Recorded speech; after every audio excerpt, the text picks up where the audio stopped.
Well, happy Thanksgiving, everybody. Well, I can tell that you are a thankful people just by your presence here this morning. You're thankful to God, and you're thanking God in the best possible way by being able to come here to Mass, to be able to celebrate, rejoice, and give thanks to Him. You know, in the Gospel today, Jesus really underscores the importance of expressing gratitude. He praises the Samaritan who returned to thank him. He had cured 10 lepers, but only one came back to thank him. Now, we shouldn't be too hard on the other 9, if you think about it, because after all, they were going and doing exactly what Jesus told them to do. He told them, he said, go and show yourselves to the priests. And they were obeying Jesus' instruction. But the Samaritan, however, obeyed a deeper law, and that was the law of gratitude. And in our hearts, you and I know the importance of gratitude. Don't we spend time teaching our children how to say thank you? And don't forget when you get a gift, you always have to remember to send a note for appreciation. But then we as adults sometimes fail to take the time to say thank you. Sometimes I think we feel, well, of course the other person knows how grateful I am. You know, why belabor the obvious? But does the other person know? Have you ever been in a situation where you give a gift to somebody, say, you know, maybe you went to an event, all right? They have a table, you put gifts there. Or maybe you knew you weren't going to see the person, so you mail a gift, or send something over, or drop a gift off, and whatever. And you never hear one word or another, good, bad, or indifferent, from that person about the gift. You know, at first you assume, well, of course, you know, I know that they're happy or they're grateful that I gave them the gift. But doesn't your mind sometimes work? I wonder if he really liked it, or they really liked it. Maybe it was a wrong kind of gift. You know, maybe they were insulted by the gift that I sent them. Maybe it was something or another. You don't know. And then later on, you run into the person, you know, and you just talk to them, and then you bring up in the conversation, you know, by the way, did you ever receive that gift that I gave you? And normally they said, oh yeah, thanks so much, I appreciate it. Well, how does that make you feel then?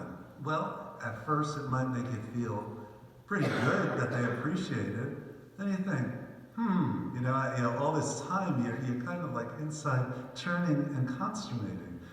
But I think what it does is it helps us to reflect sometimes on our own, and I'll call it a failure. Our failure to promptly express our gratitude. And that goes for a number of other things. That goes for love, that goes for faith, but it goes for gratitude as well.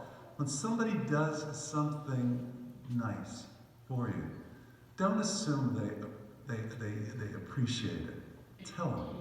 You know, people never get tired of hearing that they're grateful for what somebody does. It's, oh, don't bother. The Samaritan was a wonderful example of how to properly express gratitude. He was a person with a grateful heart who expressed it in a sincere way. And when we express that gratitude, it really builds strong friendships. And you know what? That applies not only on the human level, it really applies on the spiritual level too. When we talk about how much time do we spend and say thank you to God for all that God has blessed us.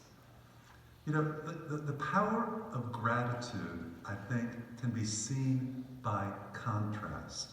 Okay, what's the opposite of being grateful?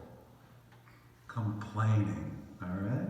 We complain, don't we? We complain because we're unhappy. We complain because we're ungrateful about our lives. There was once a book that was called A Complaint-Free World.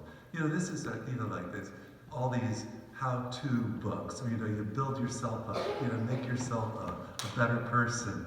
But, so in this book, they give you like little things that you can try to do maybe to help yourself be a more grateful person. And how do you become a more grateful person? By stop complaining, okay? So at one point, they even gave some little aids or little assistants that you could use.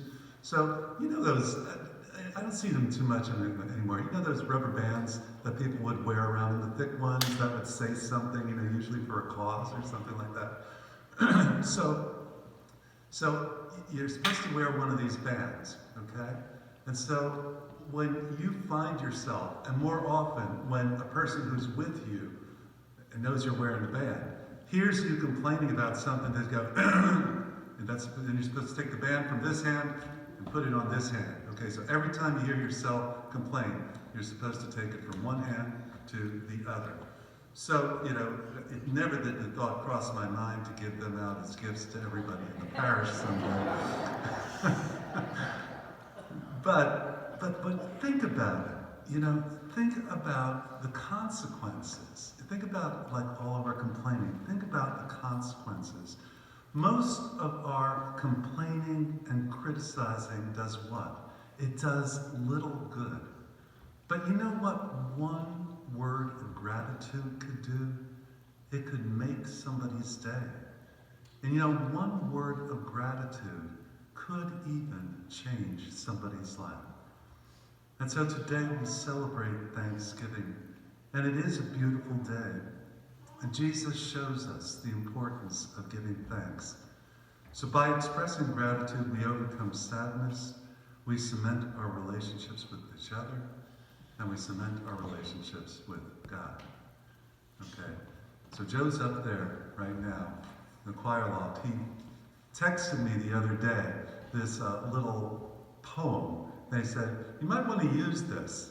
And he said, you know, I read it. I said, you know, it works. It works for today. So it's a poem. So I'm going to end with a poem, and it's called the Thanksgiving Observance.